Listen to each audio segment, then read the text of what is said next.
এখন আমরা সাধারণ গণিতের প্রথম অধ্যায়ের এই দুইটা প্রশ্ন নিয়ে আলোচনা করার চেষ্টা করব। যদি একটা করেই ভিডিও বড় হয়ে যায় তাহলে একটা করেই শেষ করব, আর যদি ছোটোর মধ্যে শেষ করা যায় বা অল্প সময়ে শেষ করা যায় তাহলে দুটোই আলোচনা করব। তাহলে চলেন আলোচনা শুরু করি। প্রথম প্রশ্নটা একটু দেখেন, বলা আছে কি দুটি ক্রমিক জোড় সংখ্যার গুণফল 8 দ্বারা বিভাজ্য। তাহলে দুটি ক্রমিক জোড় সংখ্যার গুণফল 8 দ্বারা বিভাজ্য, এটা বোঝার জন্য আপনাকে আগে কি বুঝতে হচ্ছে, জোড় সংখ্যা বুঝতে হবে এবং ক্রমিক কথাটা অর্থও বুঝতে হবে। জোড় সংখ্যা তো আমরা সবাই জানি 2, 4, 6, 8 এগুলা, কিন্তু বলা হয়েছে ক্রমিক জোড় সংখ্যা। ক্রমিক বলতে বোঝানো হয় পাশাপাশি দুইটা সংখ্যা। যেমন যদি আমি বলি যে দুটি ক্রমিক জোড় সংখ্যা, তাহলে আপনি জোড় সংখ্যা যদি বলেন যে 4 আর 10 হবে না, কারণ জোড় সংখ্যা হচ্ছে সিরিয়ালটা এরকম 2, 4, 6, 8, 10। এখন ক্রমিক বলতে বোঝাবে আপনি যেটা নেবেন প্রথমটা আপনার ইচ্ছা মতো, ধরেন 2 নিলেন, তারপরেরটা ঠিক এর ইমিডিয়েট পরেরটাই, অর্থাৎ 4ই হইতে হবে, আর 4 নিলে অবশ্যই 6ই হইতে হবে। এইরকম দুইটাকে বলা হয় ক্রমিক জোড় সংখ্যা। অ্যাজ লাইক যদি আমি 100 বলি তাহলে এর পরের ক্রমিক জোড় সংখ্যা হবে 102। এইভাবে হচ্ছে ক্রমিক জোড় সংখ্যা বোঝানো হয়। তাহলে আমরা ক্রমিক জোড় সংখ্যাটা বুঝলাম।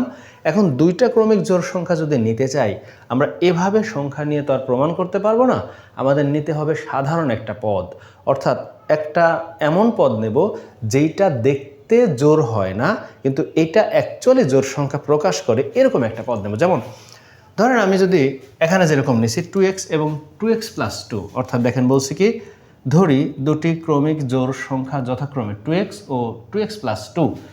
x বিলংস টু কোথায়, n। এই জিনিসটা কিন্তু আমি এর আগেরটাই বলছি, অর্থাৎ x কার মধ্যে আছে, n এর মধ্যে আছে। n মানে কি, স্বাভাবিক সংখ্যা।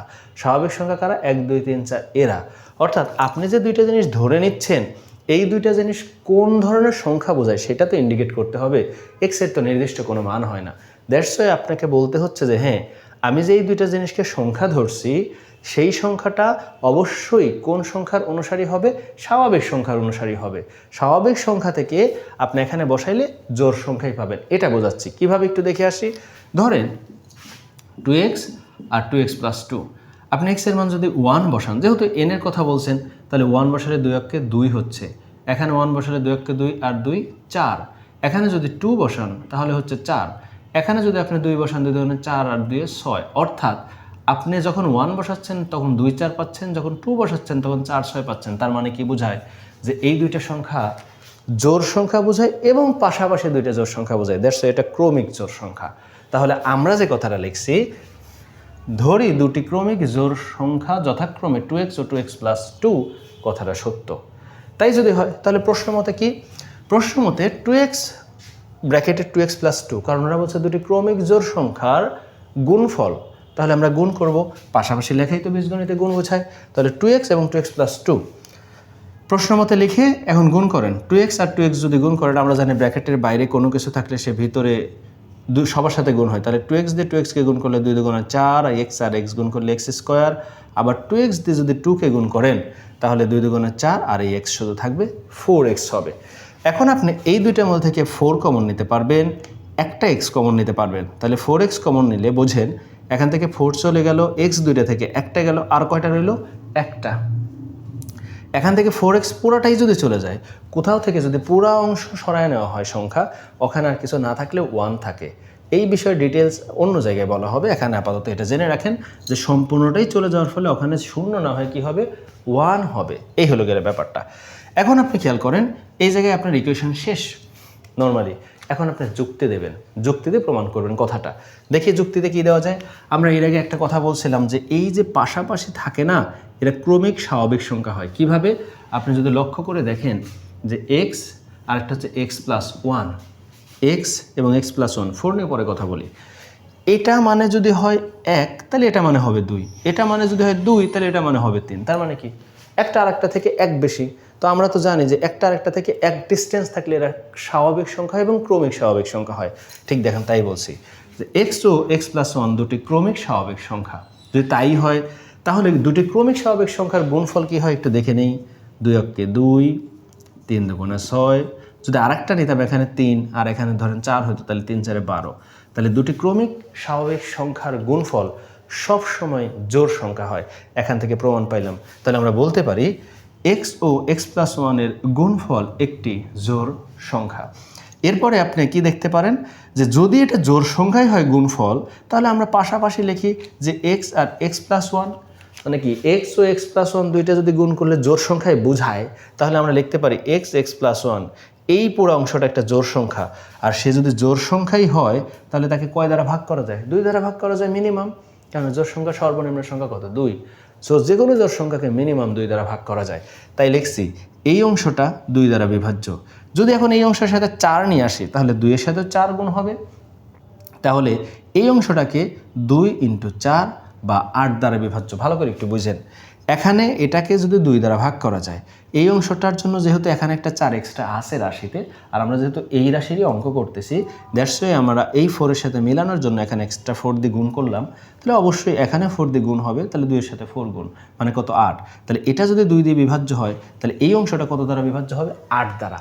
তার মানে কি বোঝানো যায় বা বলা যায়, এই অংশটা যে অংশটা পাইছি এটা একটা জোড় সংখ্যা এবং দুইটা ক্রমিক জোড় সংখ্যার গুণফল, যেটা কিনা কত দ্বারা বিভাজ্য হচ্ছে? 8 দ্বারা। তাহলে আমরা বলতেই পারি এই কথাটা লাস্টে যা লিখবেন যে অতএব দুটি ক্রমিক জোড় সংখ্যার গুণফল কয় দ্বারা বিভাজ্য?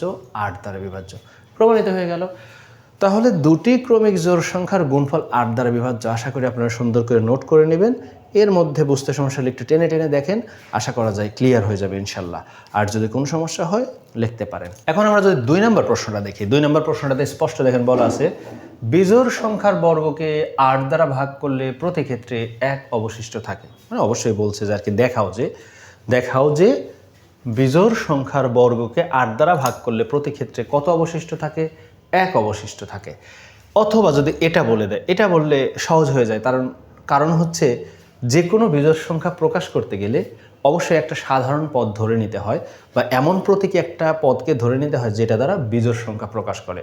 তাহলে আমরা যখন কোনো বিজোড় সংখ্যা প্রকাশ করতে চাইবো বিজোড় সংখ্যা ছাড়া, তাহলে এমন একটা প্রতীকী পদ ধরে নেব যেটা দ্বারা আমি যে সংখ্যায় বোঝাই সেটা যেন বিজোড় সংখ্যা বোঝায়। অ্যাজ লাইক যখন আপনাকে এরকম কোনো একটা পদ দেওয়া হয় অথবা না দেওয়া হোক, আপনি যদি ধরে নেন এরকম একটা পদ কত? 2x - 1, এবং এই এক্সটা আপনি বলছেন এন এর মধ্যে, এই বিলংস টু অর্থ হচ্ছে ভিতরে থাকা, মধ্যে থাকা। তাহলে এক্স কার মধ্যে আছে? এন এর মধ্যে আছে। এটা দ্বারা বোঝায় এন স্বাভাবিক সংখ্যা, এক্সও স্বাভাবিক সংখ্যা। তাহলে ওই সংখ্যা আপনি এখানে বসান। যদি এখানে আপনি 1 বসান, 2 × 2 - 1, তাহলে কত হয়? 1। অর্থাৎ 1 বসাইলে পাচ্ছেন কত? 1। যদি 2 বসান এক্স এর মান, তাহলে কত পাচ্ছেন? 3। যদি 3 বসান এক্স এর মান, তাহলে কত পাচ্ছেন? 6, 5। তার মানে এটা কি সবাই বিজোড় সংখ্যা না? তাহলে যেই পদে এক্স এর মান যাই দিচ্ছি সে বিজোড় সংখ্যা প্রকাশ করে, তার মানে সেটা একটা বিজোড় সংখ্যা সাধারণ পদ। এভাবে আমরা বিজোড় সংখ্যা সাধারণ বা কমন একটা পদ ধরতে পারি। গেল এটা। তাহলে ওদের কথা অনুযায়ী আমরা একটা বিজোড় সংখ্যা ধরি। ফার্স্টেই যদি এটা দেওয়া থাকে তাহলে লিখবেন দেওয়া আছে, আর যদি না হয় আপনি লিখবেন ধরি কি n = 2x - 1, যেখানে x বিলংস টু কি? n। এটা কিন্তু অবশ্যই বলতে হবে, কারণ x এর কোনো নির্দিষ্ট সংখ্যা হয় না। এক্সটা কোথা থেকে আনবেন সেটা মেনশন করে দেবেন। বাংলায় বললে বলতাম x n এ থাকে, তো n এ থাকে এটাকে গাণিতিকভাবে বলে x বিলংস টু। এরপর ওরা কি বলছে? বর্গ করলে, তো আপনি বর্গ করেন। বর্গ করলে এ পাশে স্কোয়ার হয়, এ পাশে স্কোয়ার হয়।